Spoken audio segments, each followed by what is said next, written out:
Hi everyone. मैं teacher नहीं बनना चाहती थी, बनना ही नहीं चाहती थी। I didn't wake up as a little girl dreaming of classrooms and chalkboards. I became a teacher because मेरे पास कोई और रास्ता ही नहीं था.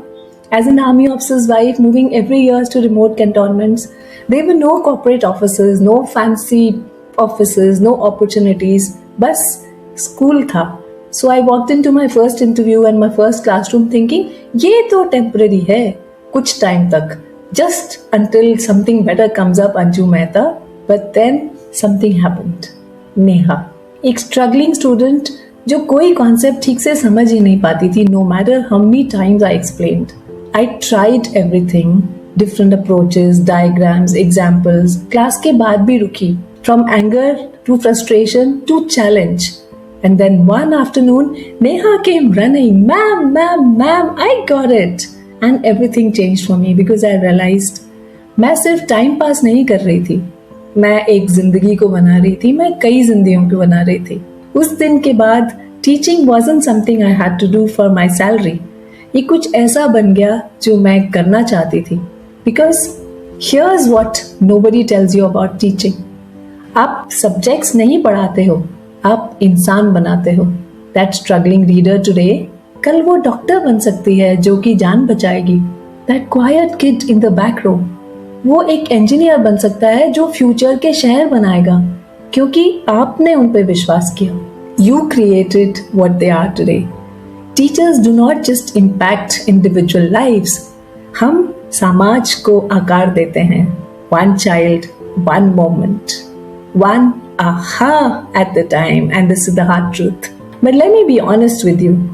क्या ये सैलरी आपको लग्जूरियस लाइफ दे पाएगी? May be not. क्या समाज हमेशा आपकी कदर करेगी? Probably not. क्या लोग बेफिक्र कमेंट्स मारेंगे? ऑफ कोर्स मारेंगे, एब्सोल्युटली मारेंगे. तो then who are the people who do respect you, who respect teachers?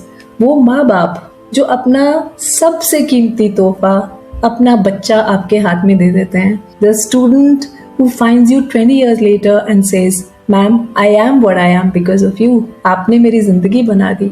वो कम्युनिटी जो आप पे भरोसा करती है कि आप अगली पीढ़ी को तैयार कर रहे हैं. ये रिस्पेक्ट, ये ब्यूटीफुल है और ये असली है और ये सबसे ज्यादा मैटर करती है. सो मे बी आपने टीचिंग को चूज नहीं किया क्योंकि कुछ बेटर मिला ही नहीं उस समय, तो आपने टीचिंग शुरू कर दी. Maybe you stumbled into it like I did, but it was practical, convenient. बस एक ऑप्शन था, वो मैटर नहीं करता. What matters is this. अब आप यहाँ हैं, तो क्या करोगे? Will you see teaching as just a job, or will you see it as a calling? Think. I didn't choose teaching, but teaching chose me, and I feel very proud today. And I've never, कभी भी regretted saying yes to teaching. या सोच रहे हैं बनने की teacher, तो maybe teaching is choosing you too. The question is, क्या आप हाँ कहेंगे? मैं अपनी पूरी जिंदगी लिखी है 30 years of struggles, of triumphs, of moments that made it all worth it. If this story touched your heart, पढ़िए ये कहानी और बहुत कुछ और मेरी बुक में, A Letter to Teachers. And if you love this video, do like it, share it, and subscribe to our channel, Grow Wings. Thank you for staying till the end.